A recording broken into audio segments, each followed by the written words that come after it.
സരസ്വതി ദേവി ആരായിരുന്നു എന്നറിയാമോ? അവർ ഹിന്ദുമതത്തിലെ വളരെ പ്രധാനപ്പെട്ട ഒരു ദേവിയാണ്. അറിവിന്റെയും സംഗീതത്തിന്റെയും കലയുടെയും ബുദ്ധിയുടെയും പഠനത്തിന്റെയും ഒക്കെ ദേവതയാണ് സരസ്വതി. കുട്ടികൾക്ക് പഠിക്കാൻ താല്പര്യമുണ്ടാകാനും നല്ല ബുദ്ധിയുണ്ടാകാനും സരസ്വതി ദേവിയെ പ്രാർത്ഥിക്കാറുണ്ട്. സരസ്വതി ദേവിയെ വിദ്യയുടെ അമ്മ എന്നും വിളിക്കാറുണ്ട്.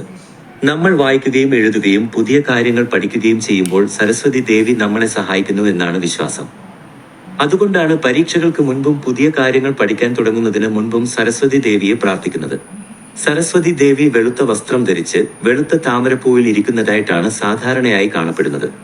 വെളുപ്പ് നിറം ശുദ്ധിയുടെയും സമാധാനത്തിന്റെയും അടയാളമാണ്. താമരപ്പൂവ് അറിവിന്റെയും ആത്മീയതയുടെയും പ്രതീകമാണ്. ദേവിയുടെ കയ്യിൽ 4 കൈകളുണ്ട്. ഓരോ കൈയിലും ഓരോ കാര്യങ്ങളുണ്ട്. ഒരു കൈയിൽ പുസ്തകമുണ്ട്, അത് അറിവിന്റെയും പഠനത്തിന്റെയും സൂചനയാണ്. മറ്റേ കൈയിൽ ജപമാലയുണ്ട്, അത് ധ്യാനത്തെയും ഏകാഗ്രതയെയും കാണിക്കുന്നു. 3-ാമത്തെ കൈയിൽ ഒരു വീണയുണ്ട്, അത് സംഗീതത്തിന്റെയും കലയുടെയും പ്രതീകമാണ്. 4-ാമത്തെ കൈ അനുഗ്രഹിക്കുന്ന ഭാവത്തിലാണ് കാണപ്പെടുന്നത്. സരസ്വതി ദേവിയുടെ വാഹനം ഹംസമാണ്. ഹംസം വിവേകത്തിന്റെയും സത്യത്തെ തിരിച്ചറിയാനുള്ള കഴിവിന്റെയും അടയാളമാണ്. ഹംസത്തിന് വെള്ളത്തിൽ നിന്നും പാൽ മാത്രം വേർതിരിച്ചെടുക്കാൻ കഴിയുമെന്നാണ് വിശ്വാസം. അതുപോലെ നല്ലതും ചീത്തയും തിരിച്ചറിയാനുള്ള ബുദ്ധി നമുക്ക് ഉണ്ടാകണമെന്ന് സരസ്വതി ദേവി നമ്മെ പഠിപ്പിക്കുന്നു. വസന്തകാലം തുടങ്ങുന്ന സമയത്താണ് സാധാരണയായി സരസ്വതി പൂജ ആഘോഷിക്കുന്നത്. ഈ ദിവസം കുട്ടികൾ പുതിയ അക്ഷരങ്ങൾ എഴുതി പഠിക്കാൻ തുടങ്ങുന്നു.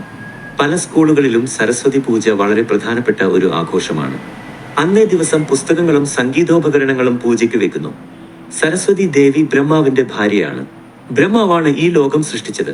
സരസ്വതി ദേവി അറിവിന്റെ ദേവതയായതുകൊണ്ട് ലോകം സൃഷ്ടിക്കാൻ ബ്രഹ്മാവിനെ സഹായിച്ചത് സരസ്വതി ദേവിയുടെ അറിവാണ് എന്ന് പറയപ്പെടുന്നു.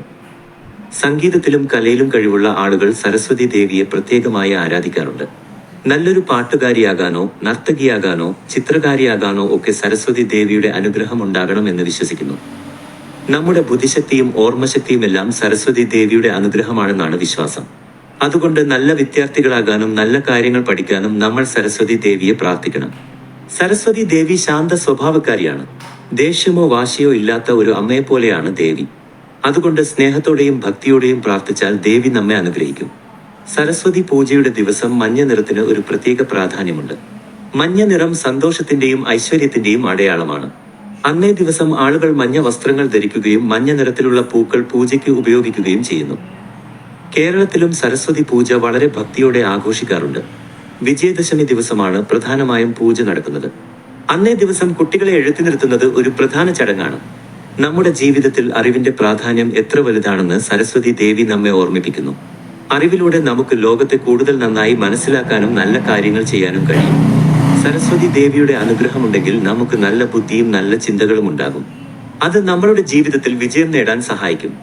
അതുകൊണ്ട് കുട്ടികളെ, സരസ്വതി ദേവിയെ സ്നേഹിക്കുക. എല്ലാ ദിവസവും പഠിക്കാൻ തുടങ്ങുന്നതിന് മുൻപ് ദേവിയെ പ്രാർത്ഥിക്കുക. നല്ല പുസ്തകങ്ങൾ വായിക്കുക. പുതിയ കാര്യങ്ങൾ പഠിക്കാൻ താല്പര്യം കാണിക്കുക. അതാണ് സരസ്വതി ദേവിക്കിഷ്ടമുള്ള കാര്യങ്ങൾ. സരസ്വതി ദേവി നമ്മെ പഠിപ്പിക്കുന്നത് വിനയത്തോടെ അറിവ് നേടണം എന്നാണ്. നമ്മൾ എത്ര വലിയ അറിവുള്ളവരായി മാറിയാലും അഹങ്കാരം പാടില്ല. എപ്പോഴും പുതിയ കാര്യങ്ങൾ പഠിക്കാൻ തയ്യാറായിരിക്കണം. സരസ്വതി ദേവി സംഗീതത്തിന്റെയും കലയുടെയും ദേവതയായതുകൊണ്ട് പാടാനും നൃത്തം ചെയ്യാനും ചിത്രം വരക്കാനുമൊക്കെ ഇഷ്ടമുള്ള കുട്ടികൾ ദേവിയെ പ്രാർത്ഥിക്കുന്നത് നല്ലതാണ്. നിങ്ങളുടെ കഴിവുകൾ വളർത്താൻ ദേവിയുടെ അനുഗ്രഹം ഉണ്ടാകും. സരസ്വതി ദേവിയുടെ കഥ നമ്മെ ഓർമ്മിപ്പിക്കുന്നത് അറിവാണ് ഏറ്റവും വലിയ ശക്തി എന്നാണ്.